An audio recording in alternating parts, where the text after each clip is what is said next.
it is Erica back on the Altenew YouTube channel, and today we are going to play with the stamp wheel and this gorgeous stamp set. You are everything. It is such a brilliant, brilliant stamp set to have.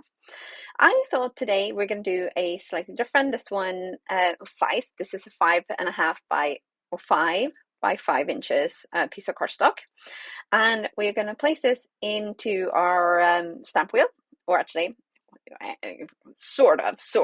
So we are actually going to take the grippy mat out. So here I didn't know what I was doing. I was just off to the, I don't know what I was doing, to be honest. But I started out sort of thinking, you know what, I'm going to stamp this here in the middle, the UR.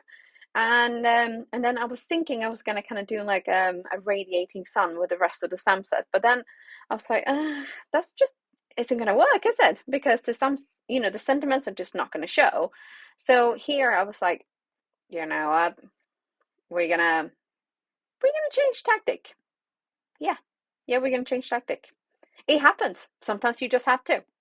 So instead of stamping directly onto this background, we are going to create a very subtle and gorgeous pastel-y rainbow. And then we're going to have some more subtle textures to this. Yes. Okay, so this is all going to be in real time, and then some of the other bits we're going to speed up along the way. But basically what we're going to do here, we're going to take our gorgeous, luscious ink and just swipe like so. Yes, that's it. Oh, that's all you do. So this one is Citrus Burst. So you can see it's nice and yellowy. And then we're going to go with Bamboo. We're going to go whoop, or is it I think it's Bamboo. Yeah. And then we're going to go with Pool. We're going to go swipe. And this one got a little bit sort of chunky at the top. So we're going to swipe a little bit more. And then we're going to finish off with Sea Breeze on this end here, like that. And I could have gone with maybe like a more bluey blue, but oh well, you live and learn. And then we're going to go Golden Honeycomb. And this one I did have to swipe a little bit more, just to kind of get the more orangey look. And then we're going to go Pink Diamond. Yes, lush, gorgeous pink.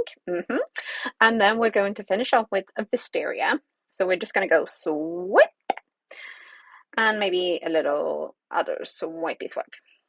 So this is what we're going to do here. And that is basically the color that we're going to do with our background. Easy peasy lemon squeezy, right? So with this now, we are going to take some of the metallic watercolors, and we are going to pick the Enchanted Gold, and we're going to spritz a little bit of water into that. And then we're going to do some gold splatter on this. Yes, we are. So this is a upcycled shampoo bottle. So I just put some water in that, and then I've spritzed a little bit into the pan itself. And then we're going to get a splatter box out, because you do not want to do this directly onto your table. Just take my word for it. Don't try this at home. So definitely put your cardstock or your background into a splatter box of some sort. And then we're going to activate our watercolor. So here we're going to make sure we got plenty of color on our paintbrush, and then we're going to tap that onto something hard. I'm using a bone, or like Teflon bone folder, but you can use anything like a pair of scissors or tweezers or something like that. And then we're going to splatter, and then we're going to do a little bit of a progress check. Ooh, yes, we're very happy with that. That is nice and shimmery. Now we're going to put this aside and make sure that we leave that to dry. And then with our grippy mat, we're going to take our spray bottle again, and we're going to spritz a little bit of water, and then we're just going to wipe off that excess ink color. Easy peasy. So, I mean, okay, so I'm going to say easy again. So easy and so fast. So this is, yeah, a top tool to have for that sort of thing. Now we're going to pop this back into our stamp wheel, because now we're actually going to stamp out some sentiments. And we are going to use a slightly smaller piece of cardstock, because we are actually going to cut out the UR. However, I will say that just as a heads up, further along the way, so I will stamp up some of the sentiments here just to show you, the ones that I'm going to use. But I actually decided in the end that I needed strips that were as wide as my card base. So because I have done a 5-inch wide card base, I needed to stamp these up on another piece of cardstock so that they were actually as wide as the card itself. But if you're doing, if you want to do like an A2 size, you can use this piece, like a little piece like this. You just got to make sure that everything that you want, whether it be the sentiments or which, a different type of card size, whether it's a 4x4 or 5x5 or whatever you might be using. If you want the card strips or the sentiment strips to go across the card itself, like from one end to the other, just make sure that you stamp up on a piece of cardstock that is big enough for that. So I did it this way. And then I cut out the UR using the coordinating die cut, and then I trimmed down the sentiments to like skinny strips. But as I said, I did have to redo these because I realized that they just weren't looking right. But so this is the die, and I've cut out 5 pieces of each. I probably will use all of these for the U.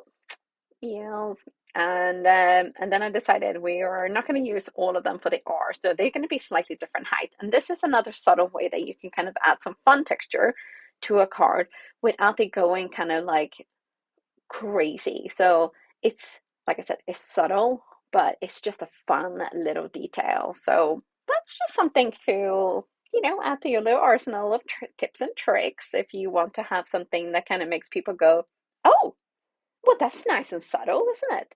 And look, this is 6 pieces, so it is very thick. Yes, you do not have to do them this thick. If you want to do them different heights and you don't want to go quite as crazy as I do, because I mean, let's be honest, not many people do, then you could do just 3 pieces of the U and 1 of the R. So, essentially it would be 4 pieces for the U and 2 for the R piece. But simple little tips and tricks. Now, here is where we are going to figure out which way is going to be up. Are we going to have blues at the top? Are we going to have pinks? What are we going to do? So decide which way your card is going to go, and then we're going to start the kind of assembly part. So I tend to puzzle a lot when it comes to putting my cards together. I hardly ever kind of go from one go, like this is it, this is how it's going to be.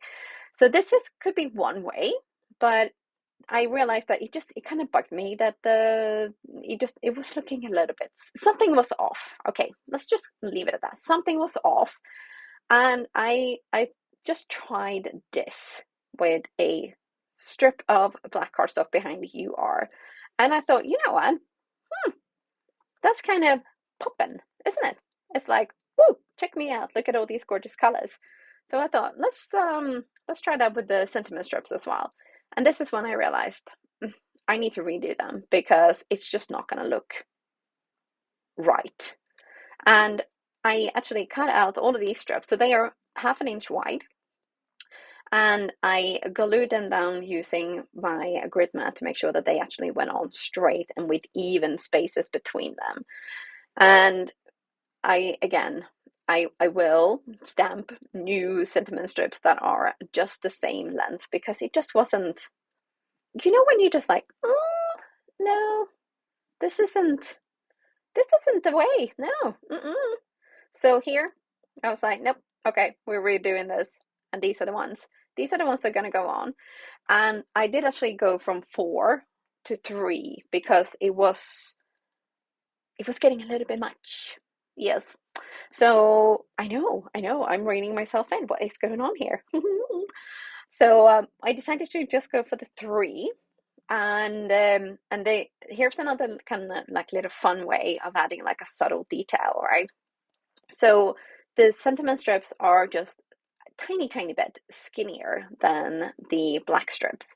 So we're gonna get a nice like little frame on all of these as well. And this is another really subtle way to kind of bring attention to your sentiments and also kind of just make things pop a little bit. It's not big, it's not bulky, it's not crazy over the top, but I may be going a little bit over the top with the sparkles because I am a little bit of a sparkleaholic, in case you know, you're new here on the Altenew channel, hi, I'm America. I love sparkles and I don't rein myself in. No, life is short. Let's bring on the bling. So yes, we're going to use up all of the iridescent, sparkly bits here. And these are from the Smoky Quartz Sparkly Gems selection. These are my absolute favorite. I love them, and now that I'm out, I need more. So yes, I will be replenishing these very, very soon. But this is my card, and I really, really hope you enjoyed this video. I really hope you enjoyed the card and that you found some tips and tricks along the way and that you found this video helpful. So don't forget to give it a little thumbs up and leave me a comment, and I will see you very soon again. Bye for now. Hey there, Lydia here. I really do hope that you've just enjoyed the video. If so, please subscribe to the Altenew YouTube channel. Also, turn on the notification bell so you can get your daily dose of crafty techniques and tutorials just like this. Thank you so much for watching. Bye-bye.